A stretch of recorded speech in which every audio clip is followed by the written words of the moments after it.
நஹ்மது நுசல்லி அல்லா ரசூலில் கரீம் அம்மாபாத். பெரியோர்களே, தாய்மார்களே, சகோதரர்களே, சகோதரிகளே, டிஎம்இன் ரமலான் வசந்தம் மூலமாக அஸ்மால் ஹுஸ்னா, அதாவது அல்லாவின் திருநாமங்கள், திருப்பெயர்களை பற்றி நாம் பார்த்து கொண்டிருக்கின்றோம். அந்த தொடரில் அஸ்ஸலாம் பற்றிய சில கருத்துக்களை பின்னைய பதவிகளில் நாம் பார்த்தோம். அதன் தொடர்ச்சியாக நாம் சில விஷயங்களை உங்களிடம் சொல்லலாம் என்று ஆசைப்படுகின்றோம். அஸ்ஸலாம் என்றால் சாந்தி அளிப்பவன், அமைதி தருபவன், குறைகளற்றவன், அதாவது குறைகளிலிருந்து தூய்மையானவன் என்பதுதான். which is free from imperfection the harm என்று குறிப்பிடுவார்கள். ஆம் சகோதரர்களே, நாம் ஒரு மற்றவர்களிடம் சந்திக்கும் போது முகமுன் கூறுகின்றோம் அஸ்ஸலாமு அலைக்கும் வரஹ்மத்துல்லாஹி வபரகாத்துஹு என்பது. அஸ்ஸலாமு அலைக்கும் வரஹ்மத்துல்லாஹி வபரகாத்துஹு சொல்வது சுன்னத், அதற்கு மறுமொழி அளிப்பது வாஜிப், கட்டாயமாக இருக்கின்றது என்பது நபிமொழிகள் மூலமாக நம்மால் காண முடிகின்றது. அன்பர்களே, ஒருவர் சலாம் சொல்கின்றார் என்றால் அவரிடமிருந்து ஒரு பாதுகாப்பு, அல்லாஹ்விடம் இருந்து வரக்கூடிய ஒரு பாதுகாப்பை அவர் உறுதியளிக்கின்றார் பிற சகோதரரிடம். அதாவது எந்த விதமான தீங்கிலிருந்தும் ஆபத்திலிருந்தும் அவர் பாதுகாப்பாக இருக்கின்றார். யார் இந்த முகமுறை, இந்த சலாமை புரிந்து கொண்டு மறுமொழி அளிக்கின்றார்களோ அவருடைய உள்ளத்தில் ஒரு விதமான ஒரு அமைதி ஏற்படுகின்றது. இந்த உண்மையான இறை நம்பிக்கையாளர்கள், இறை அடியாளர்கள் அவர்கள் இந்த விஷயங்களை பின்பற்றும் போது அல்லாஹ் அவர்களுக்கு ஒரு அழகான ஒரு அமைதியை அவருடைய உள்ளத்தில் ஏற்படுத்துகின்றான். இதை தான் நாம் பார்க்கின்றோம்.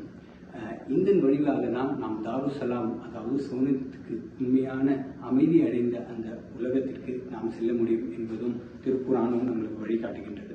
பெருமானார் ஸல்லல்லாஹு அலைஹி வஸல்லம் மக்காவிலிருந்து மதீனாவுக்கு ஹிஜ்ரத் புலம்பெயர்ந்தார்கள். அப்பொழுது அவர்கள் மதீனா சென்றவுடன் மதீனாவாசிகள் அறிவுறுத்தியது முதலாவதாக சலாத்தை பரப்புங்கள், மேலும் ஏழைகளுக்கு உணவளிங்கள், மேலும் மக்கள் உறங்கும் போது தூங்கும் போது நீங்கள் இறைவனை வணங்குங்கள், மேலும் சாந்தியுடன் சோனத்தில் செல்லுங்கள் என்பதுதான் நாம் பார்க்கின்றோம். எந்த அளவுக்கு சலாத்தை பற்றி அவர் ரசூல் ஸல்லல்லாஹு அலைஹி வஸல்லம் மக்களிடம் இந்த விஷயத்தை எடுத்து சென்றார்கள் என்பது.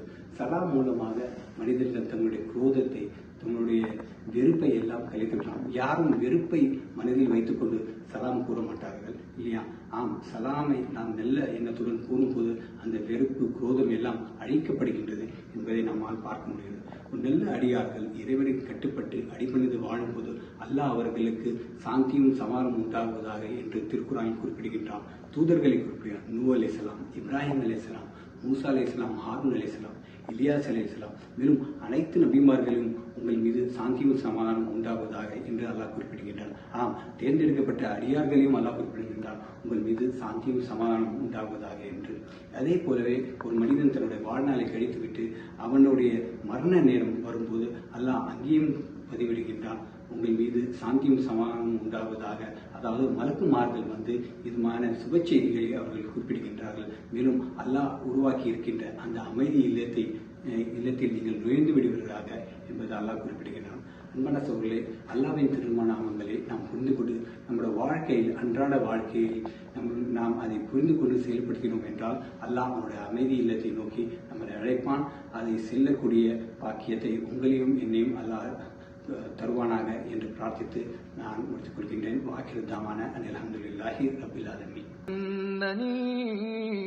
أنا الله لا إله إلا أنا فاعبدني وأقم الصلاة لذكري.